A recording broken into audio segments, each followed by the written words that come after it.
Audio. Tribunal correctionnel, agression mortelle en 2014 à Mons, une mise à mort selon les parties civiles. Une mise à mort. C'est par ces mots que Mayence, qui défend la fille de la victime, a qualifié lundi, devant le tribunal correctionnel de Mons, l'agression mortelle d'un cafetier à Mons en 2014.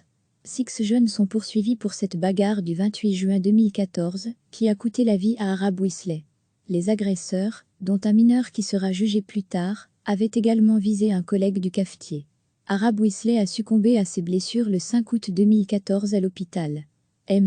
Son collègue et ami, a été placé en incapacité de travail et a gardé de graves séquelles psychologiques. Un des agresseurs, Beka, soupçonné d'avoir porté les coups mortels, sera lui jugé par une autre chambre du tribunal, en juin, car il était mineur au moment des faits.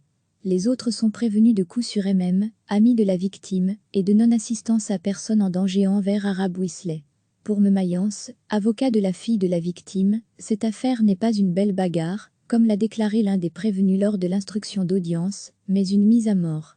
L'avocat a demandé de retenir la corréité, sauf contre TD, qui n'est poursuivi que pour association de malfaiteurs, après une éventuelle requalification en coups et blessures volontaires, avec la circonstance que ces coups ont entraîné un décès.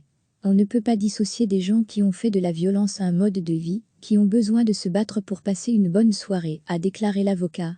Ce dernier est particulièrement outré par la désinvolture dont ont fait preuve les prévenus après les faits. Aucun n'a appelé les secours. Il se serait même réjoui de la mort du cafetier, très apprécié à Mons.